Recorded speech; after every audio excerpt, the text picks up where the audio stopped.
Hello, my name is Luis Pedraza. I'm a citizen advocate. I just got that title this morning or this afternoon, so sounds good. It looks good on. It does. So I'm just gonna. My purpose is not to sell you guys on yes or no, just to give you the information and some of the things that are happening, and we'll go from there. So May 3rd is the election, and as Dale was saying, everybody in Montgomery County will vote on this. So the way it's structured is $480 million. That's the total bond. But each precinct, 4 precincts in Montgomery County, will get $120 million to spend as they see fit, essentially. So it's up to the commissioners to determine your fate. So I pulled this off the county website just because I wanted to give you what the basis is. So you can go to Montgomery County, you can just type in Montgomery County road bond and it goes to this. We've seen a population increase for quite a while and we're still seeing it. So people are coming to Montgomery County. I wonder why. You guys have a pretty good idea why. Montgomery County Eagle Forum, yay! That's one of they come just to the Montgomery County Eagle Forum. They moved from New York and California just for this. So we are seeing a rise in population, and they are forecasting even the same basic rise. They think more people are going to come in. So we'll see about that. But the other thing we have is tax rate. So whenever you float a bond, the entities always like to talk about tax rate. And what they're forecasting is that the tax rate is not going to increase. It'll stay pretty much the same, which is 0.3345 cents per $100 valuation in Montgomery County. And if you look at the graph here, they actually have gone down a little bit. So they've done pretty well in kind of helping with inflation a little bit. But what they don't tell you is that the appraisal rates have gone up a lot more. So, and I'll talk about this a little bit more because I really don't like it when all these entities say, well, there's no tax rate increase. That's kind of misleading. Very misleading, actually. So that's what they're saying. And then, and same thing on this one, that essentially your property tax will not increase. Yeah. They want you to think that that's what they're saying, but that's not really what it is. And I have another slide or a bullet that explains that a little bit more. Oops. I'm in trouble already.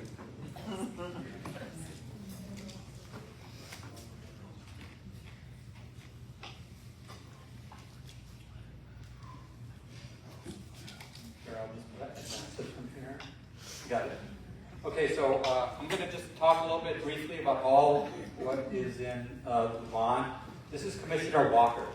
And if you don't know who your precinct is, where your precinct is, these are the things that are going to impact you. Like, there are 13 projects, and he's going to spend the equivalent of $120 million. So, by and large...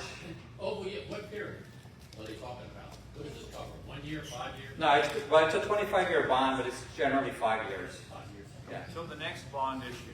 Yeah. Actually, David, that's correct. Until the next bond issue. So, but these are the projects that are slated, and you can see some of the costs, some of the things that are happening. So, what I really want to say, find out where your precinct is, and then you can look on the website to see what the projects are for your area. You may or may not agree. What we didn't like is we did get a lot of information from, but we really wanted more detail.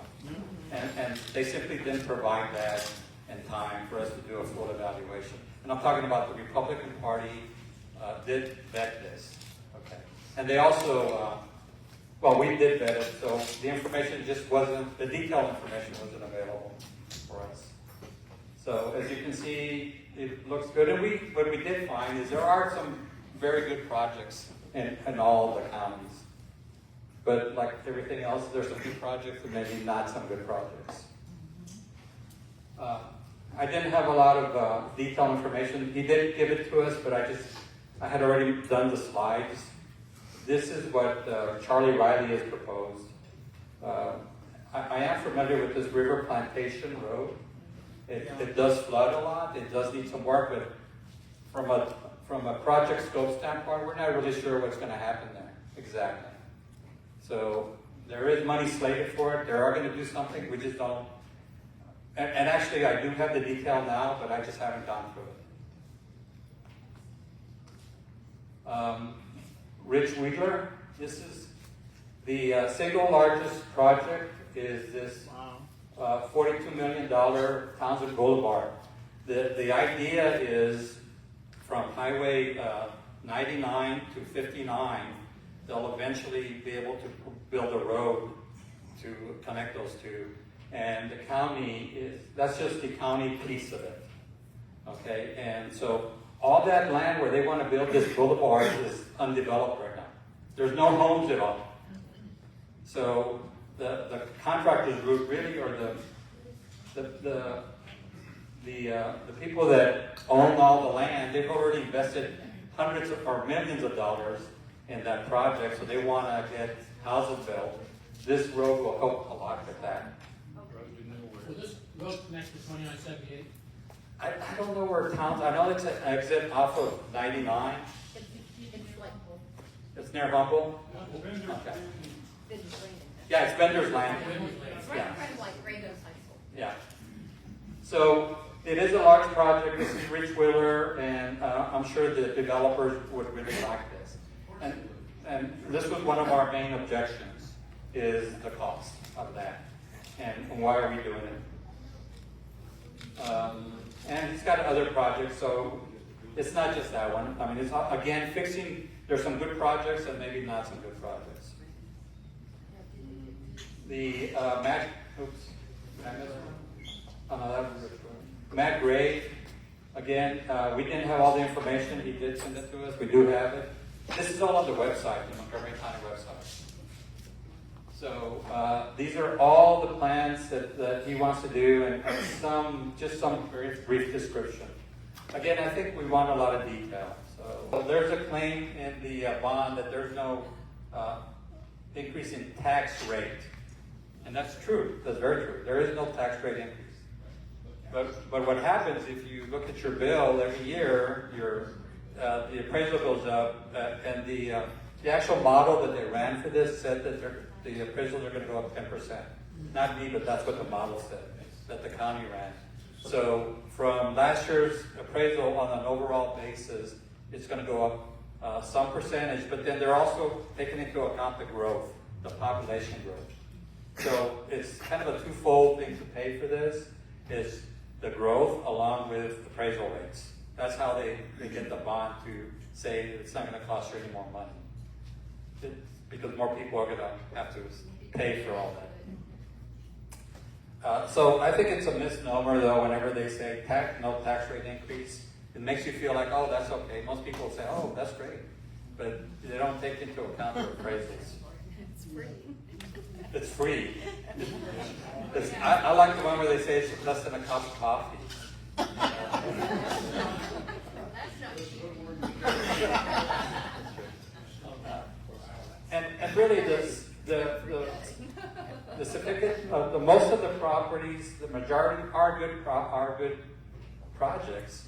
The thing is, and it gets to an age-old thing of, you know how they do in Congress, where they have they call a bill really nice, and there's one or two projects that are poor, and then everything else is good.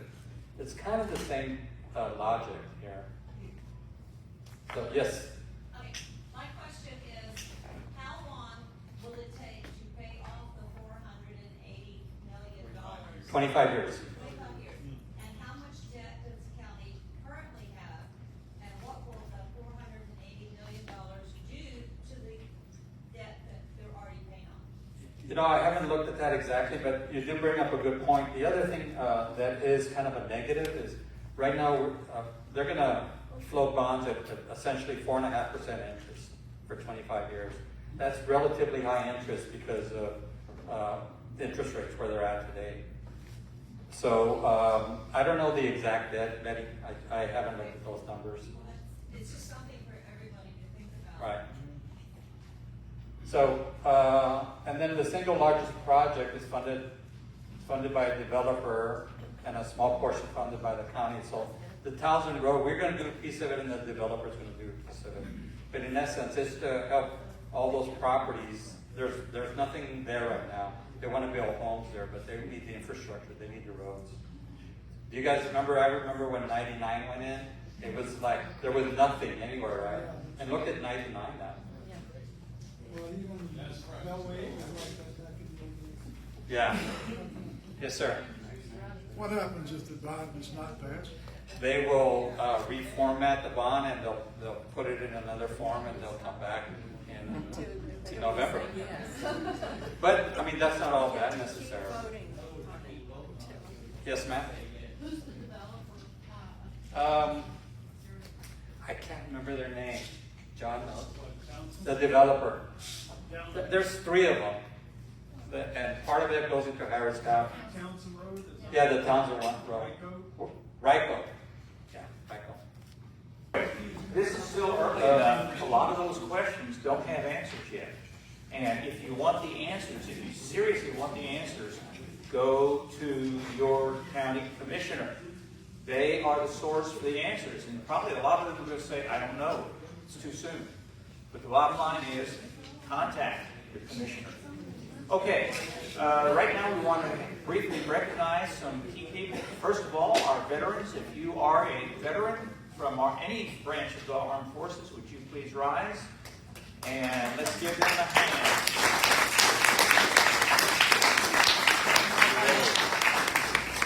People can keep us. Okay, when I say SREC, we should know what that means. It's State Republican Party Executive Committee Chairman or Chairwoman. And that's what Gwen is for Senatorial District 4. And we are blessed tonight to be represented by Deborah Fite and her husband Ralph. And they are representing SD7 SREC, committee man and committee woman. Thank you.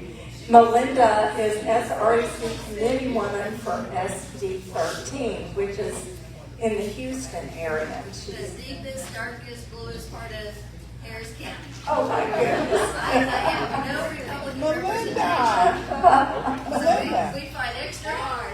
So you have to have a lot of credentials, and I'm not going to go into any of the bios, but you have to have a lot of credentials to be appointed or elected to that position. And so tonight we're going to start with Deborah, and we've got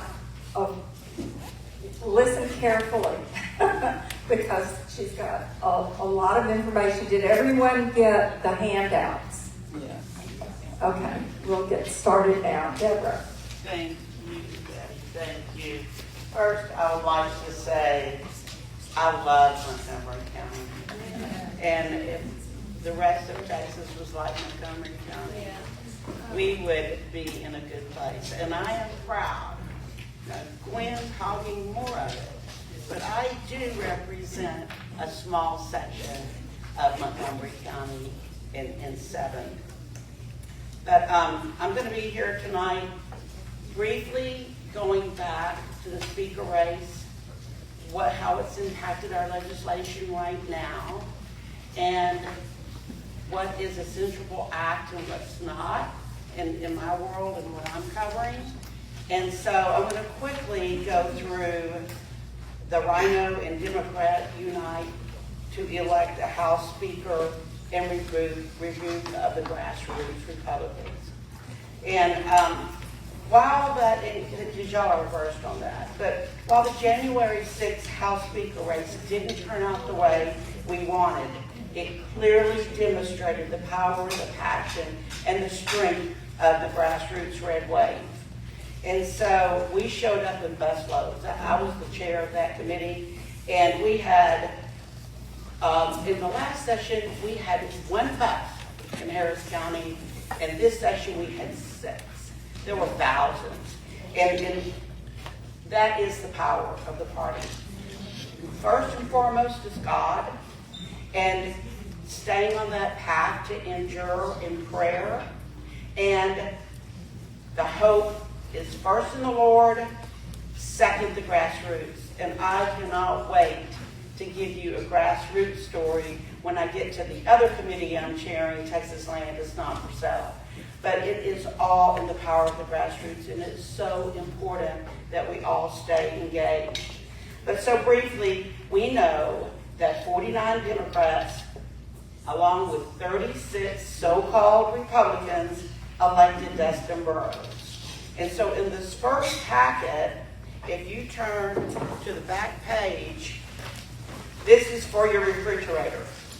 These are the 36 that voted for Burrows. And so by the time I'm done, there will not be any room for grandkids on that refrigerator. But we want to keep that in mind when the primaries are coming up. So then you also heard of the nuclear option when the House meets every session for the rules. And there were 47 Republicans, which I've got that list as well, so another refrigerator piece. And we had 40 on the nuclear option. We had 42 Democrats and 47 Republicans, okay? We had more Republicans that met in the dark to put together a set of rules that our real Republicans did not even have a chance to vote on, make amendments. And because of that, our House and even our Senate is in a mess right now. And we've got to get through the session. What we've got to do is in the next primary, keep on your refrigerator. This one is the next one is the 47 that met in the dark and compromised our rules. Consequently, just an example of what that means and what they did is we now are spending $3 million on new Democrat positions. Now, we banned the Democrat chairs, but it was really a Trojan horse for the Democrats to have power. And so now we've got our committee chairs that are all Republican, but the vice chairs are all Democrat, given equal power. Before they were just, wallpaper. But now they have got power and 30 more committees added. So anyway, the Democrats have the power. But just one example, Bonin promoted a bill yesterday, HB 500. And what that is to give $75 million to Burrows. And he has until June to spend it. He gets to select what he spends it on. There's no vote on what it might be, nor are there going to be any bids for vendors. So you can see how that power was compromised. But yeah, so anyway, you've got enough to take home and read, because I want to get to my priority right now. But I do want to say this. That vote for Burrows is not a censurable act. They broke the House rules, but that's not a censurable act. Meeting in the dark with the 47, that's a censurable act because it violates a legislative priority. Legislative priority is fourth, no Democrat chairs, and this created more chair positions, just not that one position, so that is a censurable act. So the list of the 47, that's a censurable act under Rule 44. So does that throw him out of the position? Or? It takes 3. It took us 12 years at the convention to pass Rule 44. And what Rule 44 is if a rep commits 3 censurable acts, then the county can remove them from any Republican ballot. So far you've got one that is that 47 that met in the dark. And then I'm about to introduce another one with my other committee, Texas Land is Not for Sale. But anyway, So, I may quickly call up my husband, because we're all on the subject, to briefly. Now, my husband went to a lot of work putting together the 36 that sold us out and where their money came from. So this will be a good campaign piece during the primary. So you're going to know. How to be able to give the report on where their money I'll came be from. talking about that in my section, so just go Okay, ahead. okay. We're going to come back. That belongs in this section. But he did the report of where the squishies are getting their money. So if we can now, we're going to go into my second, I'm chair of Texas Land is Not for Sale. And on the 2023 Republican Party ballot, this issue was the highest voted initiative by over 95%. Maybe the highest voted ballot initiative ever. So the voters were really clear. It said, Texas should ban the sale of Texas land to citizens, governments, and entities from China, Iran, North Korea, and Russia. Well, China is rapidly buying up our land, threatening our food supply, our national security, and our economy. So hostile foreign agents own land near our military bases and the border, posing a direct risk to our state and nation.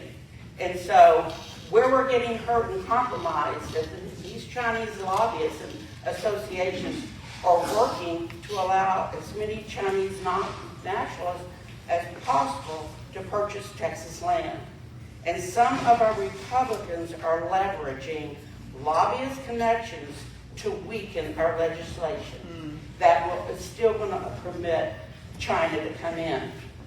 So the two bills that we knew were going to get the traction was Senate Bill 17, Lois Cohorts, and House Bill 17, Hefner. Now, everyone's behind, this is my grassroots story, okay? Everyone is behind that bill. The governor, the lieutenant governor, all the main senators, this was the bill to pass. So my committee did an analysis of the loopholes in that bill, and we sent it out to the grassroots. And yesterday, this powerful, it was going to pass, everybody's behind it bill, got a phone call yesterday saying, we don't have votes. Give us the amendments that you need for us to pass this bill. That would have never happened without the grassroots. So what I want to do now, I'll show you where on the slide, just to show you what the loopholes were, what we're looking at in our legislation, and why we have to be very diligent, especially right now, because what the titles say and what the text read are not the same. So on this, one of the loopholes was focusing on the the domicile rather than citizenship. So what they're saying is that a Chinese or Korean or Russian that has an apartment in Germany or Switzerland or Montgomery County, although they are members of the Chinese Communist National Party, they can still buy land. And to give you an example of that, there's 198,000 acre timber ranch in Oregon owned by, under that provision of domicile. He comes in and gets this apartment or whatever and circumvents our law. There's 122,000 farmland acreage in Texas. So, they're buying up our food supply. So what we were leaning on them is to change that domicile loophole and close it with citizenship. The other loophole we found in there is exemption for leasing and investment. So how that bill started, they don't have to buy our land.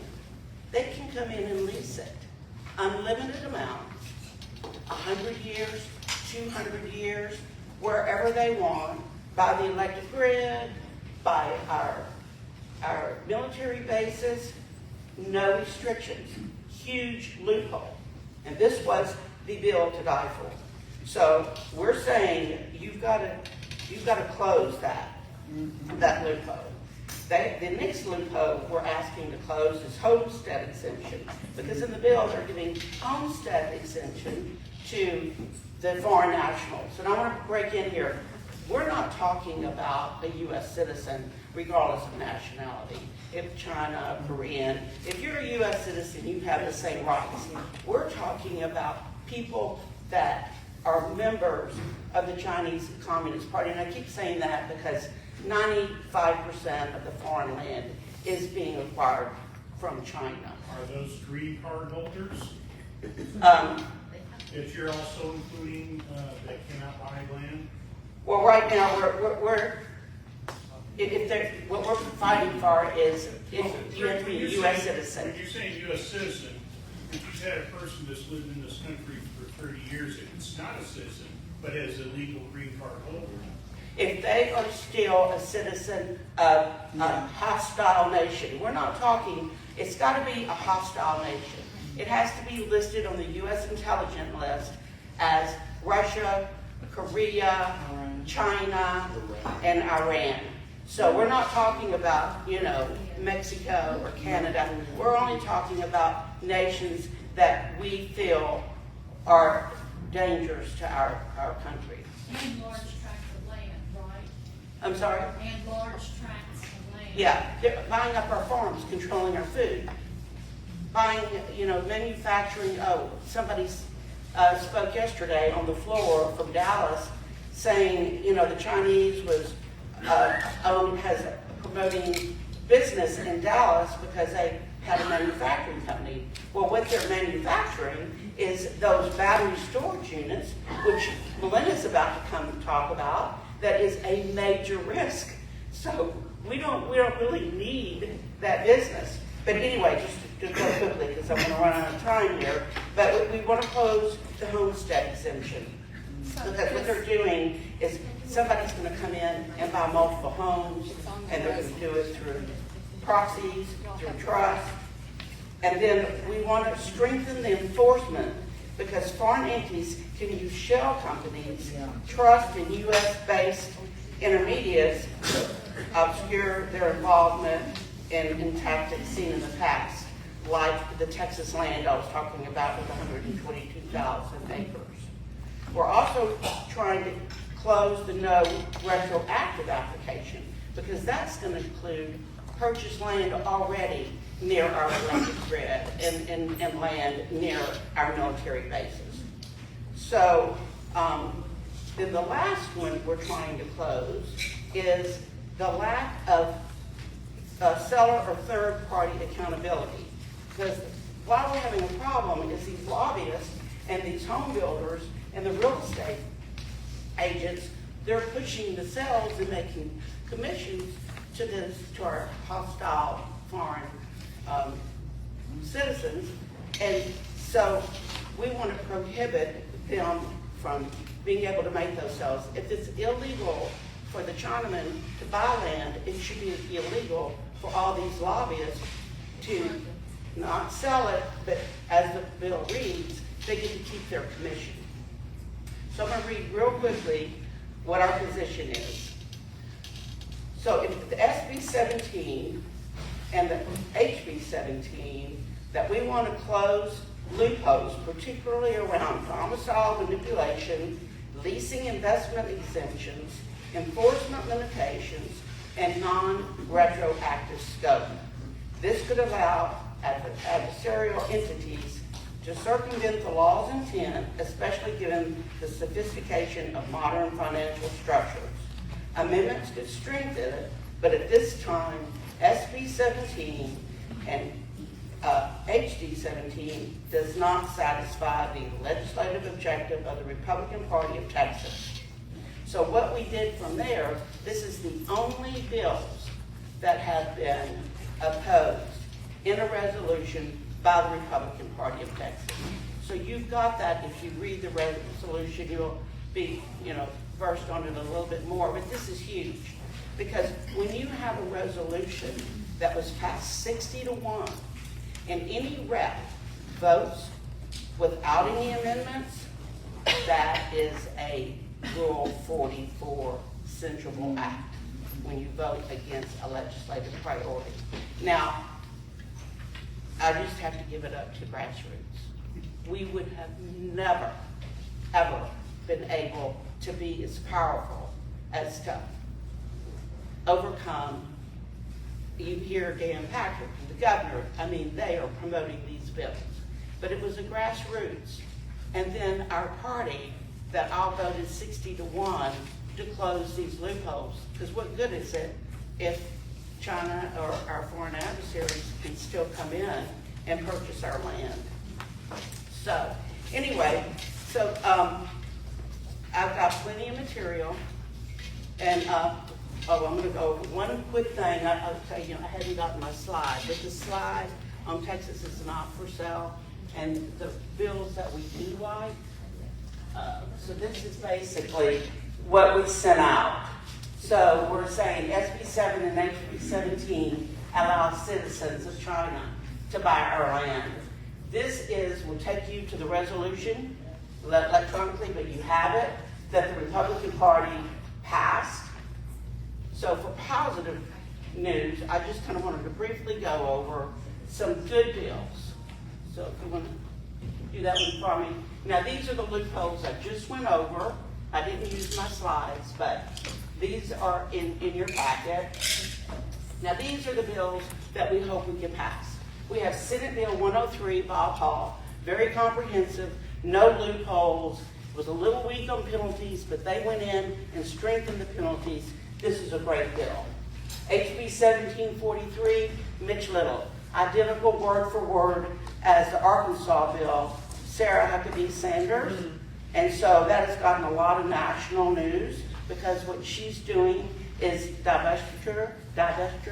And so they're going back and taking back property, eminent domain, taking the property back from our foreign nationals. And the last one I'm going to talk about is SB 1067 Middleton, which is prohibiting our foreign hostile countries from grants and controlling universities, and which are in turn, what the woke and brainwashing of our students.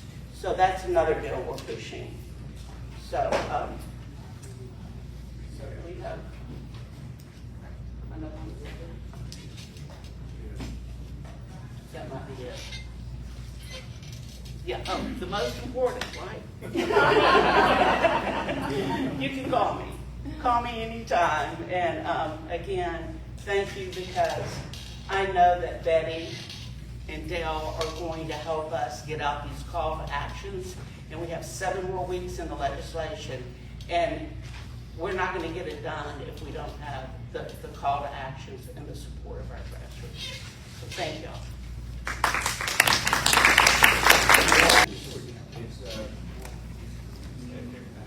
I wanted to thank the Montgomery County Eagle Forum for this opportunity to speak to you tonight. Let me assure you, there are some strong conservatives, just like Deborah, Melinda, and me, south of the MoCo border, engaged in the battle for constitutional conservatism. In case your pizza buffet is making you a little sleepy, I wanted to start you out with something a little funny and at the same time sad to keep you awake. So tonight I thought I'd remind you of some of the disrespectful antics of the so-called loyal opposition to President Trump's recent joint address to Congress. Boy, don't we love Houston's own so-called Congressman Al Green. We ought to be censuring him for such disrespect of the office of President and House and Senate decorum. And how about those Democrat beauties? Oh, there's another one again. An old shipping ship. And how about those Democrat beauties in pink? I must admit my special affinity for the one with the purple hair. Pink used to stand for women's rights, but somehow they forgot about women and women's athletes on their way to promote the transgender movement. I felt so much empathy for the former girls volleyball player who Trump recognized, who had been pummeled to paralysis by a male transgender spike. But they're paying a price right now by having gone contrary to the will of the American people on border control and transgenderism and all the other isms supported by today's Democrat Party. It's gratifying to know that their favorability has fallen to 29% support, according to a CNN poll, and 27%, according to an MSNBC poll. And knowing the bias of those two networks, those percentages are probably overstated. One of the hats I wear in the Republican Party of Texas is chairman of the local government committee. This committee vets nonpartisan school board and municipal election candidates to use the Republican Party of Texas logo.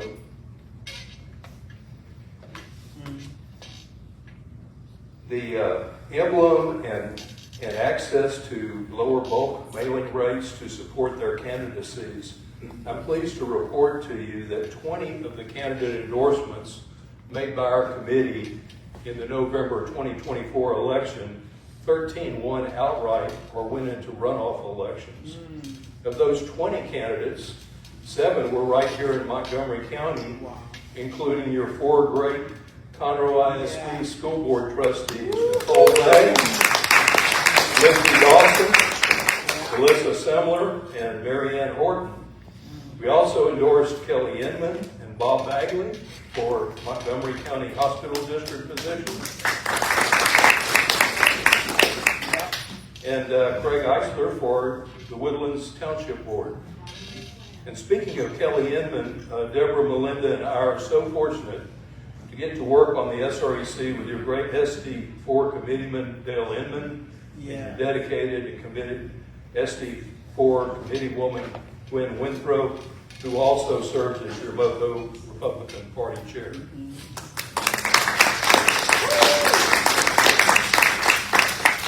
I'll confess, I'm kind of a spreadsheet and numbers guy. In my daytime job, I arrange multi-million-dollar loans from banks and insurance companies on industrial real estate properties.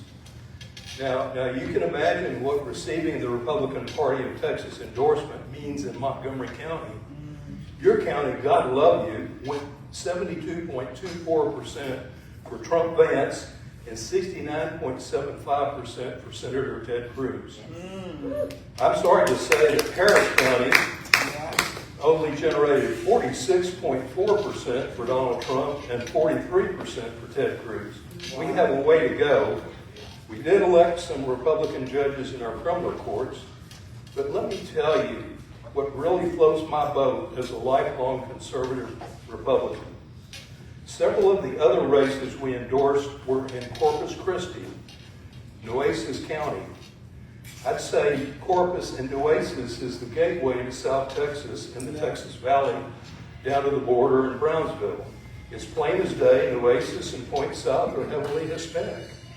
And what excites me and should excite you is that Donald Trump and J.D. Vance won Nueces County with 55.23% of the vote. Senator Ted Cruz even won Nueces County with 51.52% of the vote. We also picked up a state Senate seat, SD 27, with Adam Hinojosa, and a state House seat with Denise Villalobos in House District 34. Today, the Republican Party label has such value in the state of Texas that it totally disheartens me to see how 36 so-called Republican state representatives have bargained away power to the same party in Texas that was disrupting Trump's eloquent speech to Congress. Our job as SREC members to advance the legislative priorities and platform of our RPT state convention delegates faces headwinds when our own rhino reps voluntarily cede power to Texas Democrats. I'll close in a bit with some more comments about the 36 rhinos.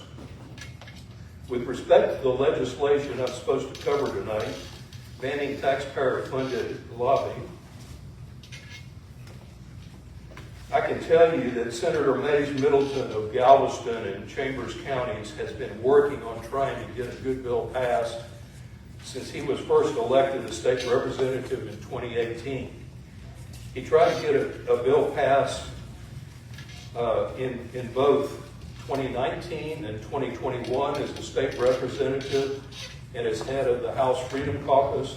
He tried again in 2023 as a state senator to have good legislation passed in the Senate, only to see the bill die in the House.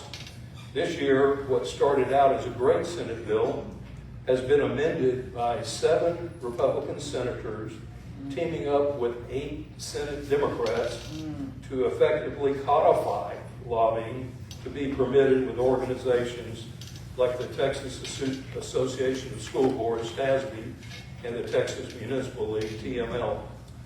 Under an amendment offered by the most moderate liberal Texas Republican Senator, Robert Nichols, the words hires or contracts with were removed from before the statement an individual required to register as a lobbyist under Chapter 305. In the original SB 19, tax dollars from we the citizens in school districts and municipalities could not be provided to groups that hired or contracted with lobbyists. Now nonprofits and organizations who hire lobbyists may continue to receive our tax dollars to often lobby the legislature to raise our taxes and increase spending where we put the bill. Sadly, joining Senator Nichols on this amendment were Senators Donna Campbell, Kelly Hancock, Joan Huffman, Lois Colkhorst, Charles Perry, and Charles Swartner. So you had 7 Republican senators joined by 8 Democrat senators, or 15, who voted against 13 good Republican senators to modify this language in the entire intent of Senator Middleton's bill. I want to hold up the 13 good senators who voted against this amendment for our praise. Your own Senator Brandon Creighton, our own SD7 Senator Paul Bettencourt, Mays Middleton, Brian Birdwell, Pete Flores, Bob Hall, Brian Hagenbooth, Adam Hinojosa, the new one that just got elected, Brian Hughes, Phil King, Tan Parker, Angela Paxson, and Kevin Sparks. So, stating our opposition to this gutting of an original great bill, the Republican Party of Texas, through the SREC, passed the following resolution, a copy of which was provided in the packages we left with you. Whereas the Republican Party of Texas identified banning taxpayer-funded lobbying as a top legislative priority, with 86% of grassroots delegates at the 2024 Republican Party of Texas State Convention voting to support this plank, making it the 5th highest priority in the party. And whereas Senate Bill 19, authored by Senator Mays Middleton, originally proposed a meaningful and enforceable ban on taxpayer-funded lobbying by preserving entities like the Texas Association of School Boards and the Texas Municipal League, which derive the vast majority of their funding from taxpayer-financed membership dues from lobbying the Texas legislature. And whereas an amendment authored by Senator Robert Nichols and supported by 7 Republican senators, and I already gave you their names, along with 8 Democrats, was adopted during the Senate floor debate on SD 19, effectively gutting the bill by inserting loopholes that allow organizations such as TASB and TML to continue lobbying if they employ lobbyists rather than contracting with them, and by removing language that addressed the use of taxpayer funds in nonprofit lobbying activities. And whereas this amendment undermines the intent and spirit of SB 19, opens a massive loophole for taxpayer-funded lobbying to continue unchecked, and constitutes a direct rejection of the will of Republican voters and the legislative priorities of the Republican Party in Texas, this codifies taxpayer-funded lobbying in Texas. And whereas 13 Republican senators, the good ones I told you, stood strong and voted against the amendment, honoring the will of Republican delegates and defending the integrity of SB 19. Now therefore it be resolved that the Republican Party of Texas strongly condemns the amendment to SB 19 that gutted its original intent and condemns the Republican senators who voted in favor of the amendment in violation of the clearly stated legislative priorities of the Republican Party of Texas.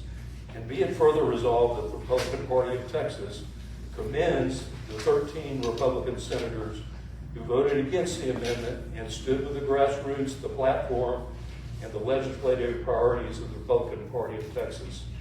Be it further resolved that the Republican Party of Texas calls on the Texas House of Representatives to restore the language of SB 19 and close the loopholes added by the senators. Be it further resolved that the Republican Party of Texas urges Republican voters to hold accountable any elected officials who undermine the legislative priorities of the Republican grassroots. A copy of this resolution be sent to Governor Greg Abbott, Lieutenant Governor Dan Patrick, Speaker Dustin Burrows, and all other Republican members of the Texas legislature. So our holdout hope on SB 19 is that the House passes the companion bill, HB 3257, by Representative Mike Alcott, or HB 3615 by Representative Nate Schatzline, and then in conference between the House and the Senate versions, the conferees are able to change the amendment made by Nichols in the Senate version and restore the original language. Let me briefly comment on another handout I gave you that shows you the largest financial contributors to the 36 House candidates who broke the rule of the House Republican Conference and instead vote for Dustin Burrows for Speaker, along with almost all of its Democrat state reps. It is because the House leadership is so watered down again that I sadly hold little hope that any of our RPT delegates' legislative priorities will pass in any meaningful ways. I originally put this together because in attending a fundraiser for newly elected Senator Adam Hinojosa, Deborah and I had an opportunity to speak with Dick Wheatley, who runs the TLR, Texans for Lawsuit Reform, who in many cases is the largest financial contributor to the 36 Republicans in name only, who broke party rank to vote for Dustin Burrows for Speaker. There are other recurring names here, like former Speaker Dave Phelan, like Associated Republicans of Texas, Art, who once helped defeat Democrats and replace with Republicans, but today tends to help keep moderate liberal Republicans in office. There are those lobbying for legislation of gambling in Texas, like Texas Sands and Texas Defense PAC. Lastly, you can easily visualize those who are going to be against a free market in education and school choice. Those reps are the ones heavily supported by Charles Butt, head of HEB Food Stores, Charles Butt Public Education PAC. Here we love Steve Toth. Yeah. Will Metcalf and Cecil Bell both voted in contravention of the Republican caucus. Nominee for Speaker, Representative Dave Cook. John Boucher, who's challenging Metcalf, is an excellent candidate, and he's already received my financial support, and I hope you all will be supporting as well. And lastly, speaking of support, as treasurer, another hat I wear of the Republican Party of Texas, I would be remiss if I did not ask you to consider membership in the grassroots club of the RPT. You should also see these applications on your table. Part of its benefits are access to a Zoom call every other week on Friday while the legislature is in session. Brenda Randall, our vice chair of the RPT, hosts these calls, and she arranges for interesting guests like Representative Mitch Little, who served as co-counsel in the impeachment of Ken Paxton alongside Tony Busby. There are also early registration benefits for those who attend the biennial RPT state conventions. The next one in 2026 will be held in Houston. Memberships are available for as little as $15 a month. Your support helps pay our wonderful staff at the Republican Party of Texas, who helped many of these elected Conroe ISD board members I mentioned. They're also targeting more efforts to expand our Hispanic Republican base in South Texas. I hope you see the three of us up here are voices of the grassroots between the Texas state GOP conventions. We are your grassroots activist voice to the state elected representatives. We are your advocates for constitutional conservatism in the state of Texas. God bless our great state and nation. Thank you.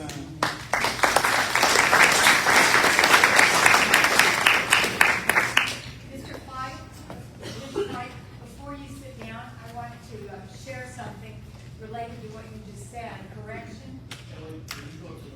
Yes, I can. Yes. First, I'm going to give you some good news, and then I'm going to give you some bad news. Okay. Can you hear me? Not yet. Separate. Okay. All right, first the good news. And I shared this with a number of y'all by a little email I sent. I sent it to Betty, and I sent it to our chairman, Republican Party chairman, Gwen. The good news. We passed at the Woodlands Township something that our Judeo-Christian founders would be very happy about. And that is that we will now add a Christmas manger scene to our holiday Christmas waterway exhibit. That's great. We're very, very happy about that. And we will add a menorah in honor of Hanukkah. Awesome. So I think that's very good. So 2 good things. The bad, though, is that on the 7-member board, 5 of us voted for it. It was my initiative. And 2 voted against it. And 1 is, I don't want to call names, but 1 is Craig Eisler, who you, unfortunately, didn't know would do this. Who would know? And the other is Dr. Ann Snyder. So it has to be, we have to be honest about the votes. And that's the way it is.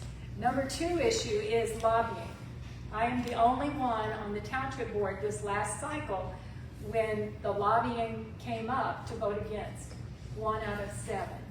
And that's something that you need to know goes on in almost every local board. Lobby, lobby, lobby. And part of it is because if you're not playing that game, it's hard to win. So it has to be statewide. So let's support this, get rid of lobbying across the whole state. That's the only way it's going to work. Let me mention one thing about today. They come to the state party having been vetted at their county's level. So it would have had to be recommended by Montgomery County to even get to us. So, well, just like you know, yeah, people so vote one way one time and another way another that's time. what we do is we count on the local counties. Harris County endorses its candidates, Collin County, Denton County. No harm, no foul. It's his first term. Right. And anybody is allowed to make a mistake. That's So, what I say. He's young. If y'all don't recommend him the next time down here, it won't get to us. No harm, no foul. Thank you. But just 1 second, but I wanted to add, if I could, we will never, ever remove porno from school, nor will we ever be able to have a meaningful school choice bill until we end taxpayer-funded lobbying. And so that's why we're very close friends with Mays Middleton, and for 8 years he has pushed. And we were there. We were right there, and he got backstabbed by 8 of his fellow senators, just blindsided, and stripped his bill to nothing. It codified. taxpayer-funded lobbying. So we're gonna have some call to actions, and we're gonna be calling to try to get y'all to help us pass a ban on taxpayer-funded lobbying. Okay, and I guess my question is, when that goes through the House, anyone who votes against, or should I say, votes against the amendments is what we would want. No, okay, for the amendments. We want them to vote for the amendments. If they vote against the amendments, is that a censurable act? It's only a censurable act if the Republican Party of Texas does a resolution. It's only a censurable act if the Republican Party of Texas files a resolution and they do not abide by the party's resolution. We did have a resolution on the taxpayer-funded lobbying, and what we're doing now is we're going to take another bill that Mace Middleton passed that's identical. This was called SB 19, and now he's got one SB 270. You read it, but he has another bill. So we're going to ditch this bill and not advocate voting for it. And we're going to bring back that one and another one you talked about, right? Shaysline? Nate Shaysline has a good one. So it's a maze and a game, but yeah, we want to oppose the amendment. Yeah, we want to oppose the amendment because the amendment actually put words in there that said you can get around and still collect taxpayer funds if you go in as an employee. So you know all the taxpayers are going to become employees. So we want to against it, follow against it. Will you tell me stop? 30 minutes. All right. Good evening, everybody, and thank you so much for asking me to speak tonight. And I am chairman of the subcommittee for Secure the Electric Grid, SD 13, SREC committee woman. And I'll be honest, before I got on this committee, you know, all I really knew about it was you flip the switch and the lights come on, or you hope the lights come on. Well, we've had an incredible education. I've actually learned a new vocabulary, and this is such an incredibly important issue. This was our number 6 legislative priority. So I'll just start with initially, you know, all of our legislative priorities come from the flanks. And the purpose of the Secure the Electric Grid legislative priority is to secure the integrity of the Texas electricity production and deliver abundant, reliable, and resilient energy, ensuring that the Texas grid can withstand any natural or man-made threat to include weather, cyber, physical, electromagnetic pulse, or geometric disturbances. Next slide. And this is the plank number 41 for the power grid. And as you can see, there's many different factors that can affect the power grid, including cyber attacks, physical attacks, geometric storms created by solar flares, which just occurred last year, electromagnetic pulse, extreme weather events, both hot and cold. We remember Uri from a couple of years ago when the grid went down.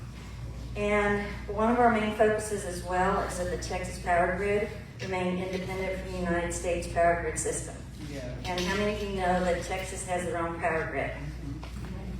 And then there's an eastern and western and kind of a mid-position power grid, and those grids go all the way up to Canada. We're not connected to Canada. Now there are some bills that just went to committee that want to connect us to Mexico. We opposed that bill, but guess what? It got passed through committee just the other day. Wow. So we're going to have to speak out very strongly against that. There are some counties in Texas that are not part of the Texas grid. There's a few counties up in the Panhandle. There's a few counties over on the eastern side that are part of the southeastern grid. And then El Paso is part of the western grid. But even though they're not attached to the Texas grid, Texas laws still apply to those counties as well. Okay, next slide. So, you know, there were so many different directions we could take in this committee, and thousands of bills have been submitted. So we had, you know, we decided, well, what are we actually going to focus on with regards to securing the grid? So we came up with 5 areas of focus. Number 1 was energy resilience, and that's the ability of the grid to recover from these attacks or solar flares or electromagnetic pulses. And then there's energy reliability. And reliability stands for, well, it's based on what they call baseload capacity. But that's how much energy is readily available so they can continuously supply the energy that we need. And there's 2 types of energy. There are renewables, which are wind and solar, and they're not very reliable. Because sometimes the wind blows and sometimes it doesn't. Sometimes the sun shines and sometimes it doesn't. And right now, 35% of the energy that's supporting our grid is from the renewables, wind and solar. And my goal, and I hope the goal of Texas, is to decrease that. Because it's not reliable, and it's not financially beneficial to the state of Texas as well. Now your dispatchable sources, and those are the sources that are readily available. They can power them up, they can power them down, so they can maintain the grid at maintaining energy capacity. And then those come from your natural gas plants, your coal-fired plants, your geothermal plants, and your hydroelectric plants, along with your nuclear power plants. So those are the most reliable sources of energy. And our goal has really been to promote those and to try to disincentivize these dispatchable wind and solar. And wind and solar has really gained a lot of energy to produce this in Texas because of President Biden, of course. He passed the Inflation Reduction Act of 2022, gave huge tax incentives to wind and solar, up to 36% for 7 years, in addition to federal subsidies. So these companies are going wild because they get so much tax reduction and subsidies right now that they don't even have to charge for their energy. They can give it away for free. So this has led to an explosion of wind and solar in Texas. And to a subject that I'm going to spend quite a bit of time on, which are the battery energy storage systems. And that's BESS. And we made signs, and we had them in around the Capitol on legislative priority days, and people were going, well, who's BESS? Who's BESS? I said, BESS is not a who, BESS is a what? It's these battery energy storage systems. The other issues that we focused on were energy affordability, and Bill Peacock, he's our finance guy, and he's a numbers guy. The next was safety measures, and that's where the batteries are really going to be highlighted. And then just meeting the increasing demands of energy. The increased population that's coming into Texas, the AI data centers that they're developing, the large corporate data centers, and then this cryptocurrency stuff that's come in, which is a huge demand on our power grid. And I found out a little bit more about cryptocurrency because most people go, what the heck is that? These are containers full of computers that are running 24/7, that are connected all over the world so they can run these transactions with cryptocurrency. And they require air conditioning because the computers have to be kept cool. And if you have one of these moved in next to your property, it's all you're going to hear are loud, huge air conditioning units running continuously. And they're emitting so much noise and vibration that the animals that live around these areas are digging holes in the ground so they can avoid the noise that they're being exposed to continuously. And, you know, I'm a retired physician, OB-GYN of 35 years. So I'm going to pull up all the medical research that's been done on the adverse effects to the human body by being exposed to continuous noise and vibration. And because people need to be talking about that as well. So this was the area that we were going to focus on, and that's how we picked our bills. Okay, next slide. Okay, here's the bills. So there are plenty of bills addressing these issues. And the ones in green were our top priority bills. Senator Hall, SB 75, you know, he's a national expert on energy, especially electromagnetic pulse. He was involved, when he was in the Air Force back in the 60s, he was involved in these top secret projects that involved nuclear energy, developing missiles against the Russians. And I don't know if you all remember the Minuteman missiles that they had created back then. Well, they came up with the idea that they would explode these missiles in the air. And then that way there wouldn't be such an impact on the ground when they were exploding these. What they found out is when they exploded these missiles in the air, totally shut down the grids. Ooh. And in Russia, when they were doing it, totally shut down their grids. So the US and Russia made a deal, let's stop doing this. Because this is not going to be beneficial for anyone. And Senator Hall was actually involved in those projects back in the 60s when he was in the Air Force. So he's a national expert on this. He has submitted this bill. This will be his 6th session to submit this bill, and it's been defeated all past 5 sessions. And we have really gotten behind him. There's probably more attention now on securing the grid than there has been before. SB 715, it was just heard in committee by Senator Sparks, is a great bill, along with SB 2148 of Senator Hall. And then there's many companion bills. And in addition, we've got some great bills out of the House as well. I've been very impressed by how the representatives and senators have really jumped on these issues and created bills that are really honing down to the actual issues and problems associated with these battery energy storage systems. So we've got a handout on taking over renewable energy. That's by Bill Peacock, because he can show you charts and charts and charts of numbers as to why wind and solar is not even financially beneficial for the state of Texas. This SB 714, this is by Senator Tan Parker, and it specifically addresses the energy magnetic pulse, or what they refer to as HEMP, the high altitude electromagnetic pulse. So that's not cannabis, that's the high altitude electromagnetic pulse.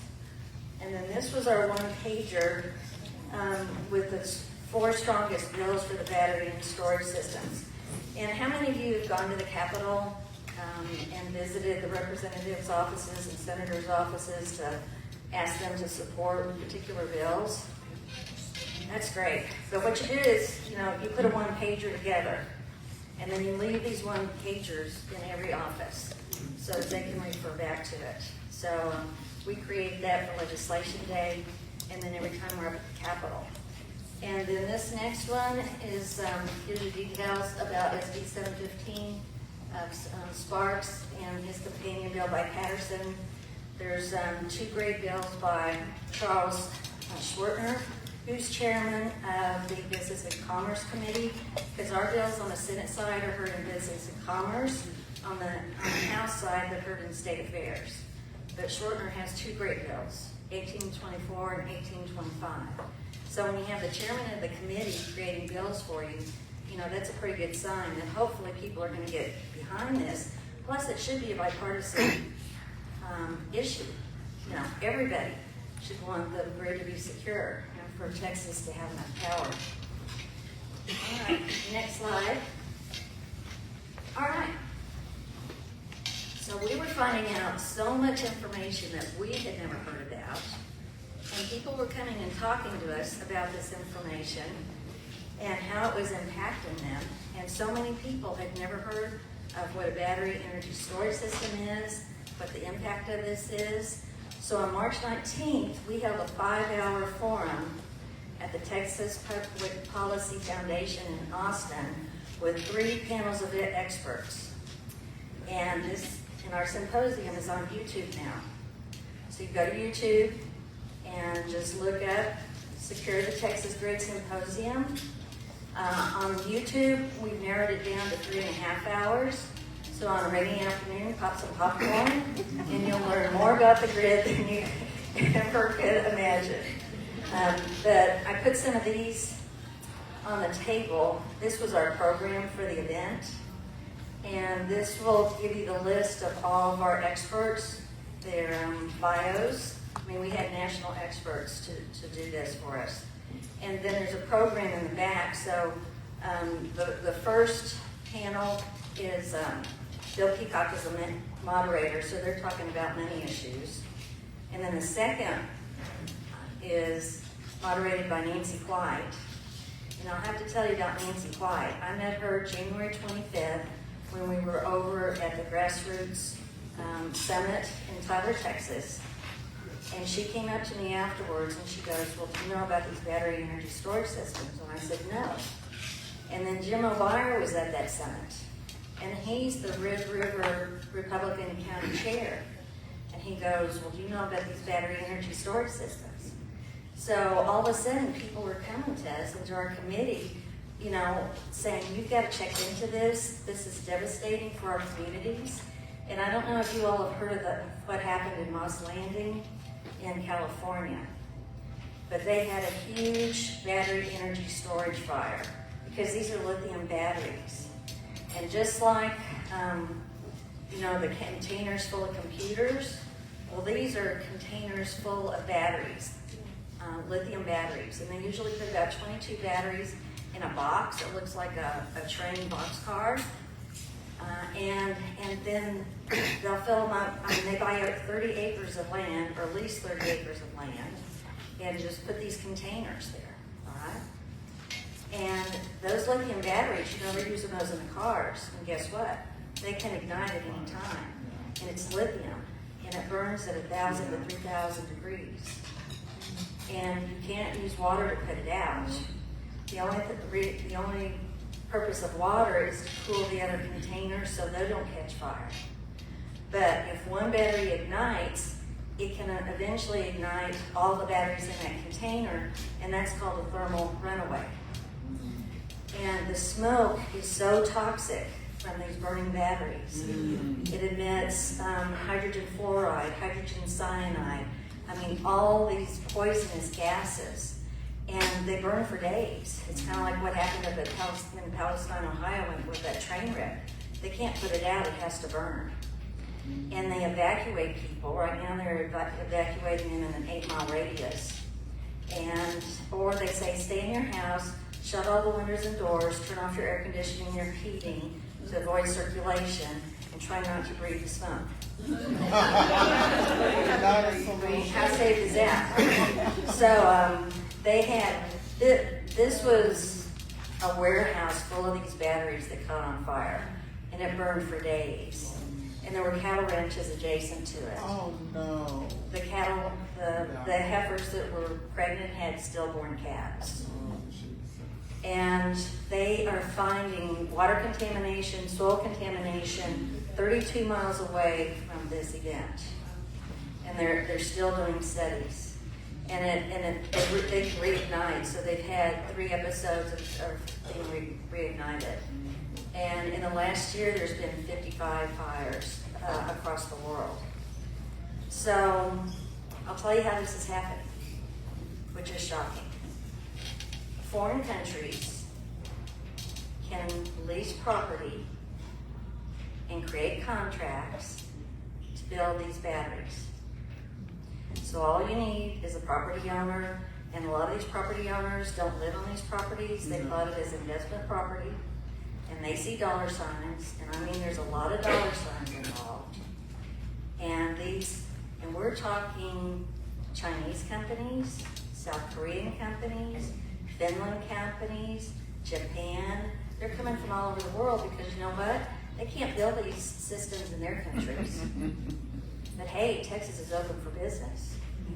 Now when they create these leases, the realtor does it under an NDA, so you can't even see the details of the lease. And many of these countries, these companies have shell companies. They'll create, one company has 168 LLCs. So guess what? If something goes wrong, their little LLC goes belly up and they walk away. All the computer chips in these battery systems are from China. And And what they found is that these chips, for whatever reason, had extra components, that no one could explain what the extra components were in these chips. And these foreign countries monitor these systems from their home countries. Okay?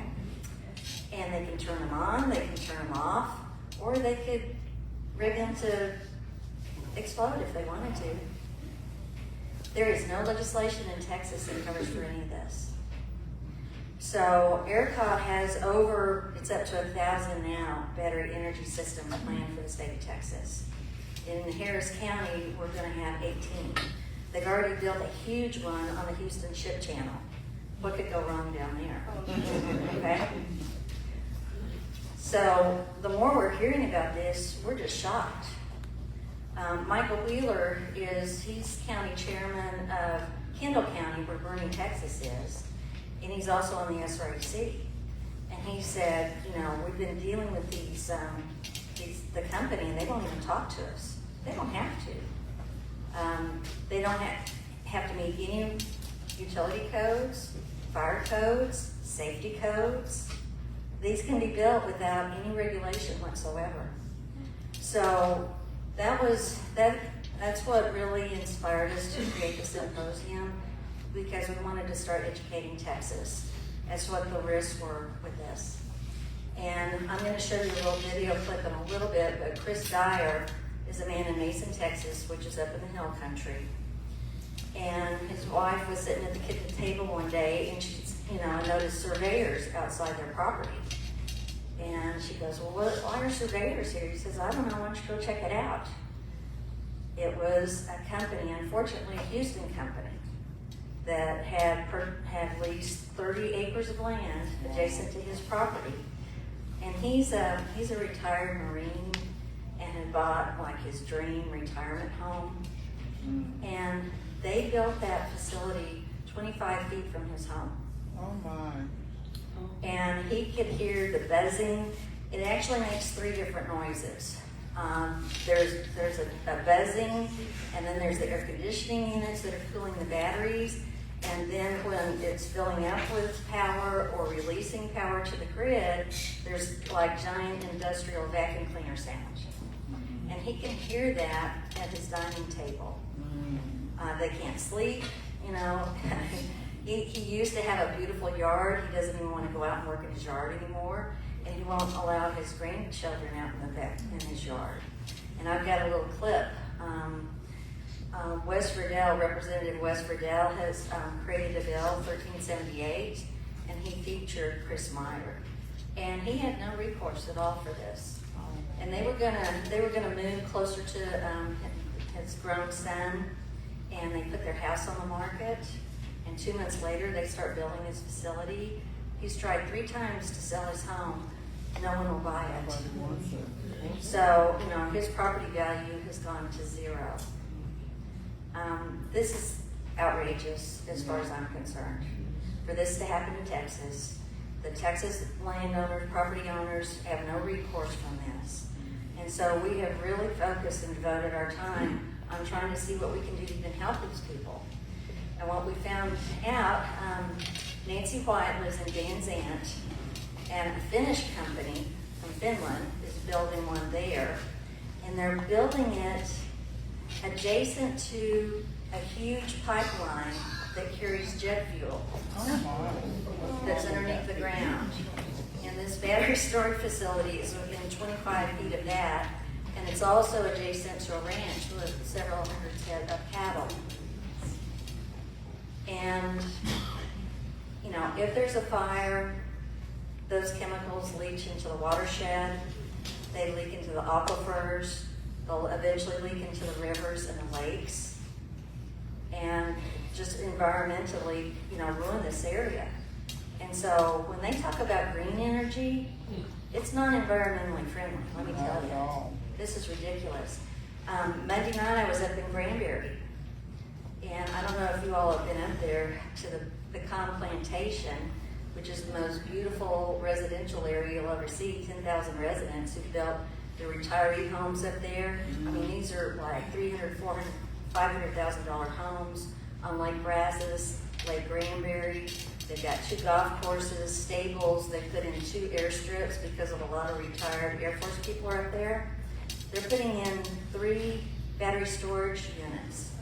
And Japan has put in the first one, and the next one is going to be built right on the edge of the Brazos River. I mean, it's crazy, crazy times. So what we found out, especially coming from Van Zandt County and Nancy White, that county has been the most aggressive in trying to fight this. And what they found out is that the county commissioners can develop what's called a 391 commission.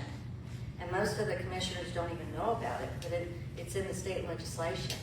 And what it does is it empowers these counties to where they can reach out to these companies, and the companies have to come to the table, and they have to have a discussion, and they have to let the people living in those areas know what's going on. Now, they sugarcoat it, of course, but then you've got them in a room where you can ask them the hard questions, and yes, and then they have to admit to some things. So many of these counties are now developing a 391 commission, and probably our most powerful person that's having an impact are the fire marshals. Because in Van Zandt, the fire marshal sent papers, legal papers, to this Finnish company, and wanted proof that they were meeting the fire codes, and gave them 20 days to do it. Well, they can't make proof of anything. And the reason that these areas are being targeted is because they're unincorporated rural counties with minimal permitting. And Biden's Inflation Act actually said, go to unincorporated counties and rural counties to do this. I mean, so what he's going to do is he's going to file, basically a stop work order in court against this company. They're still in the process of finishing it out if they can't meet the fire codes. And the residents around there, they filed noise nuisance lawsuits against the company.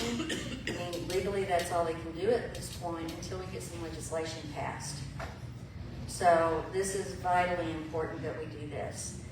And it's past, I think it was yesterday. I'm kind of getting confused on these days. But we were in Austin for the State Affairs Committee, and I had 2 bills I was going to testify on. And how many of you have testified? You got to sign into your kiosk, you got to be there at 8 o'clock in the morning, you bring 25 copies of your testimony to hand out to the committee. And they broke for lunch, and we had an appointment with the governor in the afternoon. So I missed the time to testify, but we met with the governor's primary policy person and his interview expert, and they didn't know about these things. Oh, wow. And that was our purpose of having that meeting, because we're going, oh my God, does Governor Abbott even know that this is going on? I mean, this is ridiculous.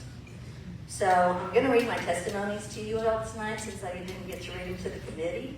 But it shows the detail of these bills and the efforts that the representative and senators are trying to make to address the depth of these issues. All right, let's see. So when you go to YouTube and you download the video, this was sponsored by Secure the Electric Grid Coalition, which is a national organization that's trying to work on these issues. And Tommy Waller was actually with us yesterday at the governor's office. But when you look underneath the video there on YouTube, they'll have a website for Secure the Grid Coalition, and then underneath that it says more. If you'll go to more, then you get the complete link for the Grid Down, Power Up video. I don't know if some of you all have seen that, but David Tice was one of our expert panelists, and he produced that movie along with Randy Clay. And then another movie you can watch is called Red Power. That was a documentary put together by Michael Quinn Sullivan, of the Texas Scorecard, and reveals that the Chinese are already in control of our grid. They're already connected to our grid. And then there's multiple additional videos for education. This Chris Dyer video is there as well. And then there's a place where you can become a Power Grid warrior.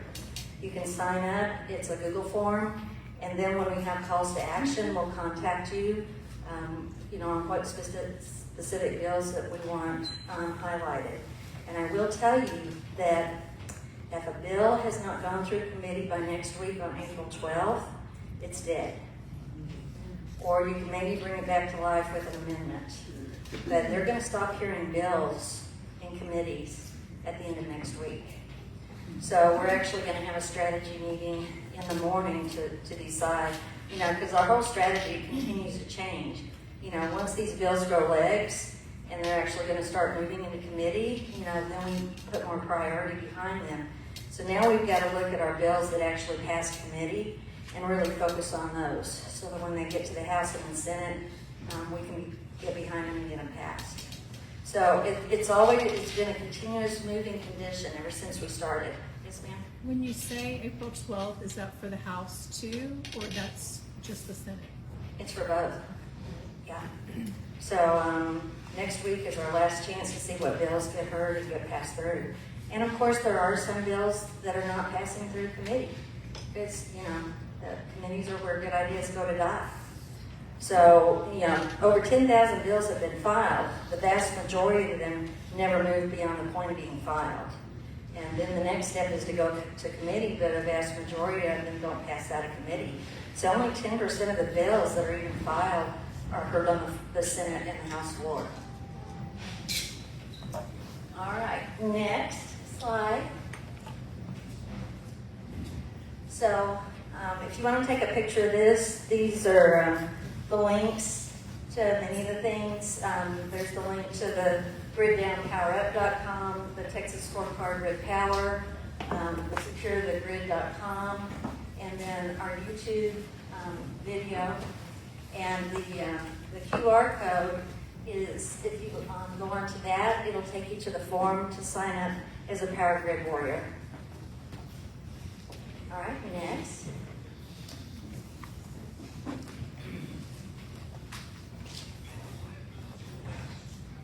So this is when we talk about our Power Grid warriors and how we're trying to build that. And we have a Zoom meeting every Tuesday at 10 a.m. to 11:30. So if you want to be included on those Zoom meetings, just send me an email and I'll include you. But we started doing that in November. We'll continue it through the end of the legislative session. Who knows, we may have some special sessions addressing the grid, because this is a priority of the governor. He wants to promote nuclear energy.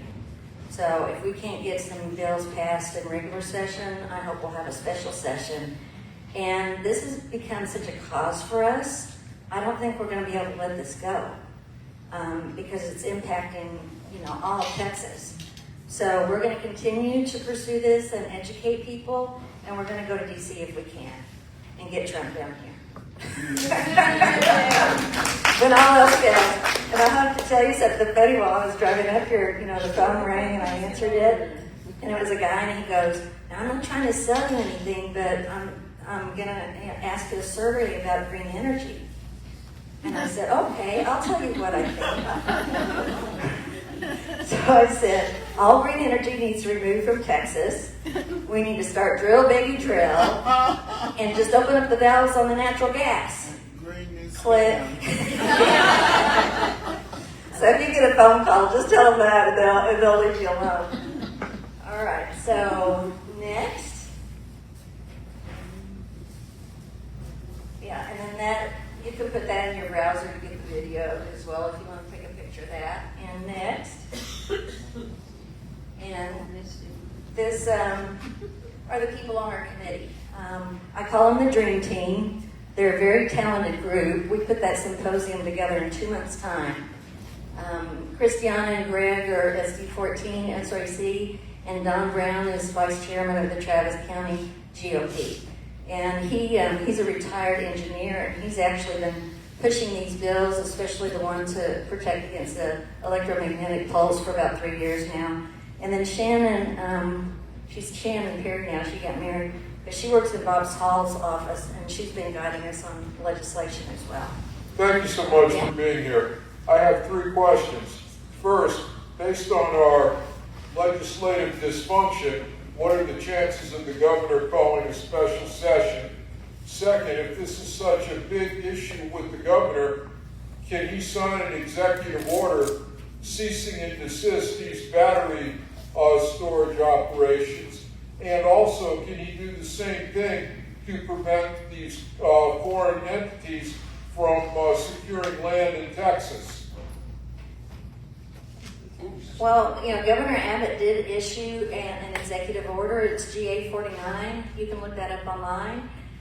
But it addresses the cybersecurity issues. So we feel that these batteries are should be part of his executive order, where he could step in and prevent this from developing in Texas. But the wind and solar lobby is so strong in Texas.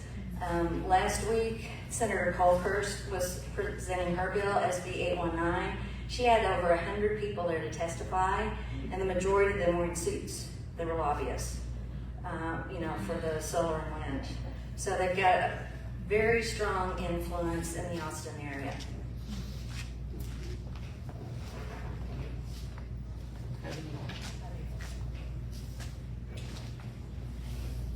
This question is from Melinda.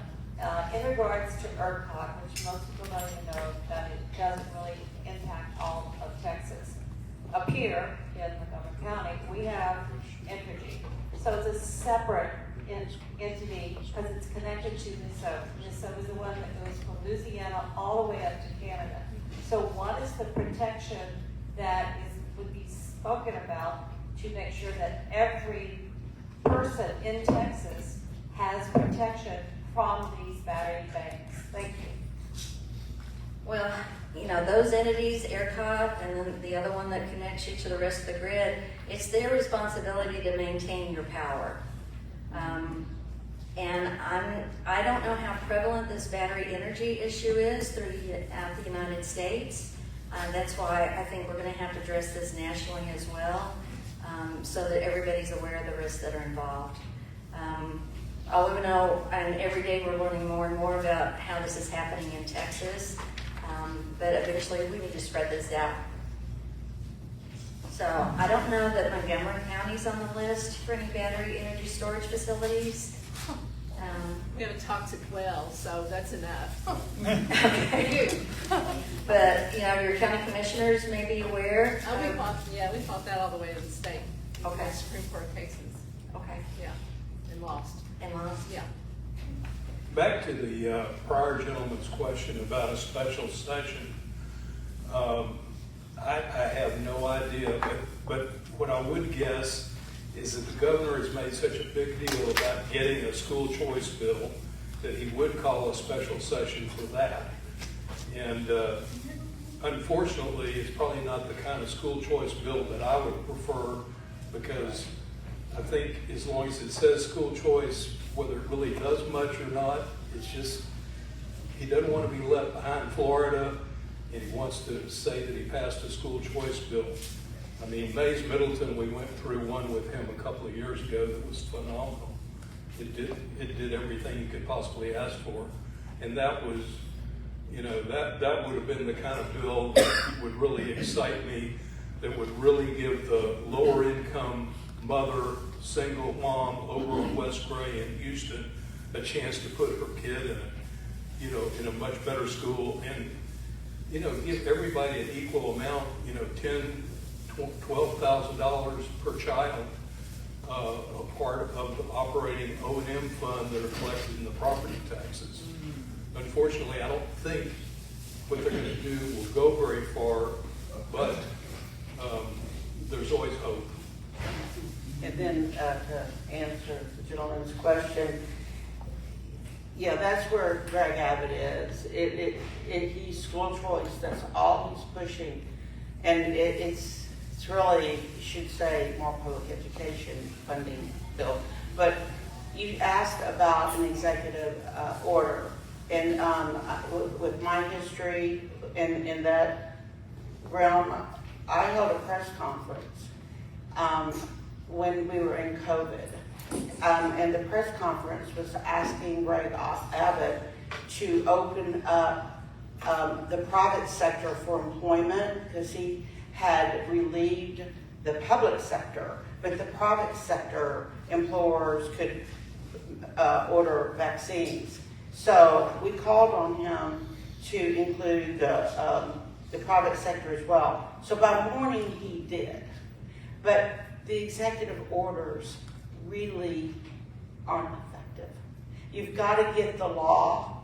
And so, you know, we learned through that process that it's unlikely to get the job done. But he will probably have a special session.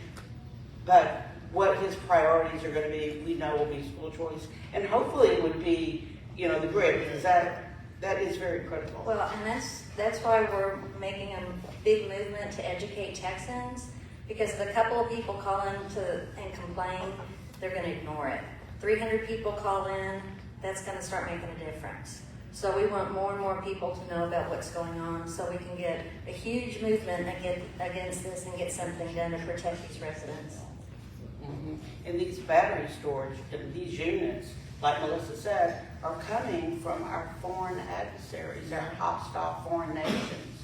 So all of these priorities are huge.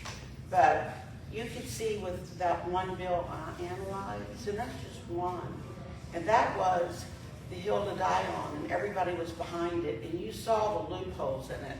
And it's because of just what happened with the speaker race, and we're controlled by Democrats in the House. I mean, the numbers look like we have 88 Republicans, but we really only had, I mean, look, 47 of them went to the nuclear option and prevented any power from our real Republicans. So since we do not have a Republican control, they're having to water down these bills. And so our bills, unless we just take them with a fine-tooth comb and the grassroots get involved and make these calls, this session, unfortunately, you know, it's not real hopeful.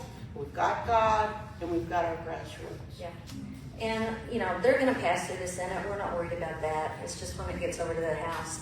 And yesterday, we went up into the gallery for a while until it was time for our meeting. That was the most chaotic sight I'd ever seen. The representatives were just standing in groups talking to each other. And Burroughs was banging the gavel, you know, please come to order, take your conversations outside. They weren't paying any attention to him whatsoever. And so one representative would get up at the mic, you know, to promote a bill. You could barely even hear what he was saying. And they were calling for votes.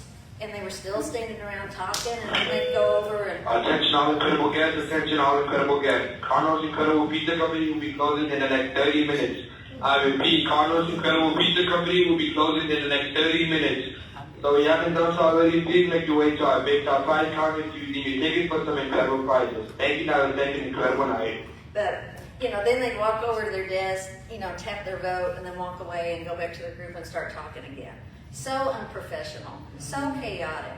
I'm just shocked, you know, that they're working at this level. I don't know, they've probably never been to an organized Robert's Rules of Order meeting before, because it was unbelievable to see that, how unprofessional these group of representatives are. Yeah, That's what. You want to talk about the Brian Harrison. this is amazing. Yeah. I mean, I'm sure probably most of you have heard that the other day, Dustin Burroughs, some of his staff, started voting at people's desks and turning the lights on. But they didn't have a quorum, and Representative Brian Harrison finally, you know, got a point of order, had them call roll, and it was clear they had no quorum to conduct business. But they were lighting up people's lights, you know, voting yes, no, whatever. It's just, I mean, it is truly embarrassing.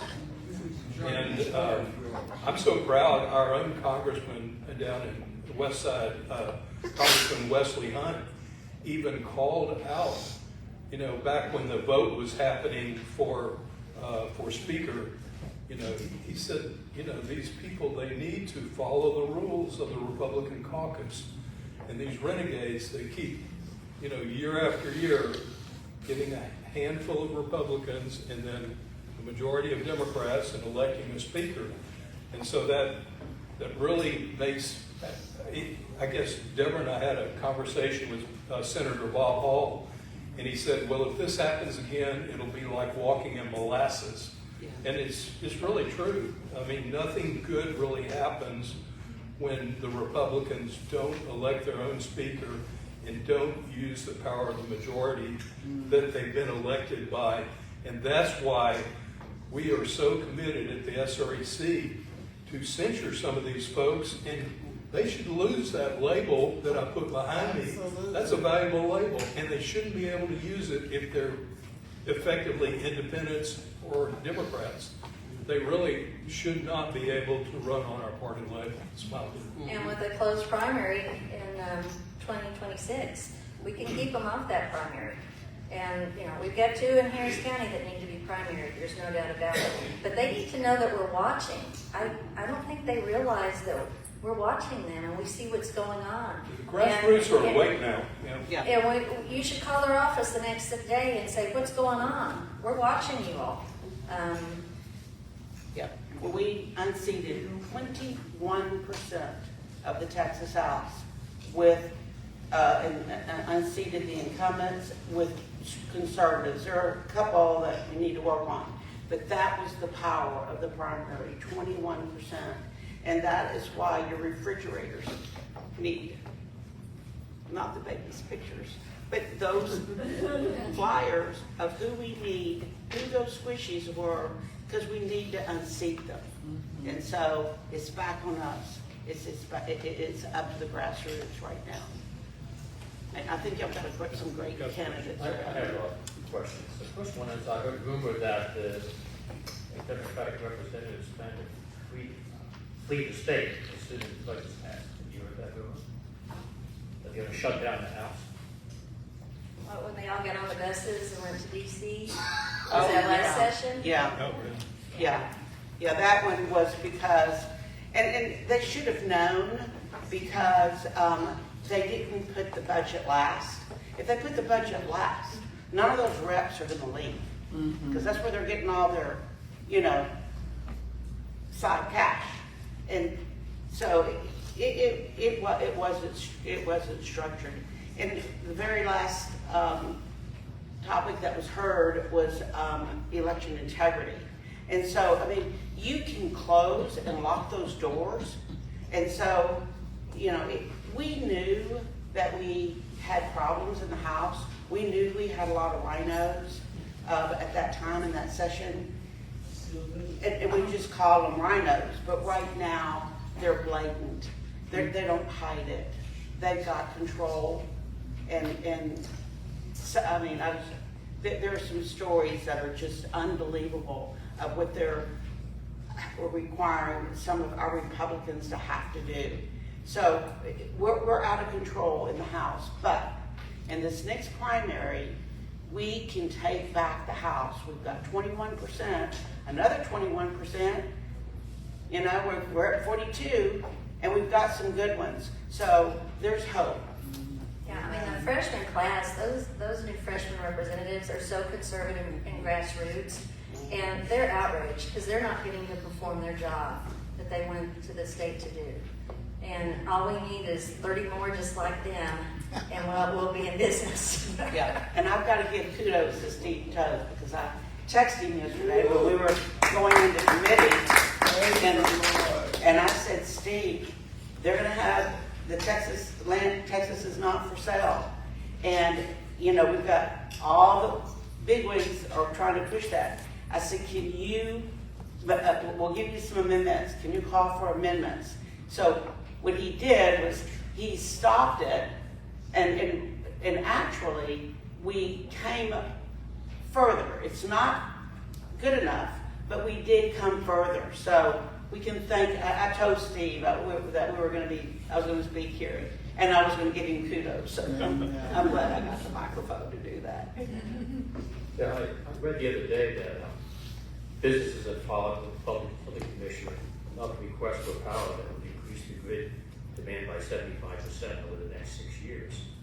So, you know, these battery structures you talk about, also standby diesel, the old gas plants are all there playing arbitrage between, you know, $15 a kilowatt hour and $1,000 a kilowatt hour. So, you know, I'm more concerned that when I'm going to spend another 2 nights, freezing to death in the cold and the grid goes out.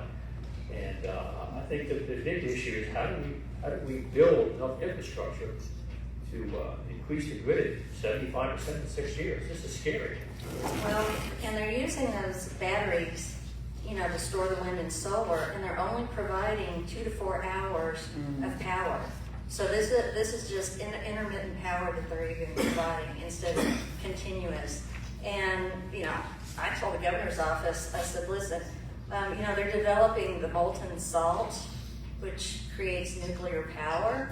It's modular, it's transportable, and I think no one's ever built a small nuclear reactor. They're theories. They don't exist. Well, right? They don't exist. There's not one in the world operating. They're studying it at Abilene Christian College, and it's molten salt.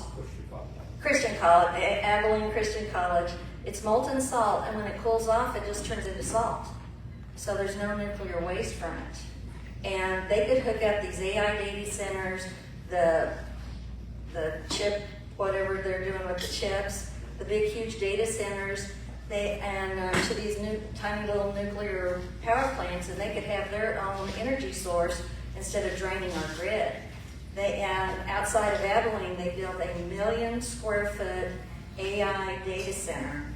It's going to be devoted to just medical AI data, and right now it's being powered by natural gas. But this energy shortage is really artificial in a lot of ways, because they stopped promoting oil and gas, natural gas, all these other reliable forms of energy to bring in solar and wind, which was totally ineffective and unreliable. And all it was just a distribution of money from oil and gas to the green energies. And we don't even need them. And they're not even financially sound. All we have to do is start drilling again, open those natural gas valves up, do some additional surgeries, do some additional, look into, these additional nuclear power plants, and we don't even need wind and solar, and then we would have the needed energy that we need. We've got to increase it, and there's going to be a huge demand over the next 4 years. There's no doubt about that. But you know why we lost power during Uri? All the electric cars plugged in Travis County and Bear County. The next time we have a big storm, unplug your electric vehicles. They couldn't maintain the integrity of the grid because of Travis County and Bear County. So, and they didn't even think about that. So, we're not going to stop the fight on this. This is too critical. Yeah, we write the ballot initiatives and then we vote on them. And so I tried to pass one of the ballot initiatives that any electric car had to be refueled from stations that were powered by wind and solar. You have these cars sitting there for weeks hoping for a windstorm. It didn't get on the ballot, but I thought it was a good one. Maybe that's how those computer banks need to be powered too. Exactly. Last question. You had mentioned geothermal as a reliable power source, and I thought I remember in the last legislative session that they had put some money to sort of promote that. Is there any impetus in this session to kind of replace wind and solar, maybe with more of a push toward geothermal as a clean energy and a reliable energy, and one that can kind of piggyback off the infrastructure of the oil and gas industry? And there was a bill specifically to increase production of geothermal. And you dig into the ground for geothermal just like you do with oil and gas, and it's pockets of hot steam that are underneath the ground. So I know that the bill went to committee. I've got to check and see if they passed it through committee. But it was specifically addressing the increased production of geothermal energy. We have a huge amount of reliable energy sources. Texas does not need to be in this situation. Not at all. And it's it's outside influences. People want to come in and make billions of dollars off of Texas, and we need to just clear this up and get back to producing the energy we know we can produce. Okay, thank you very much. Thank you.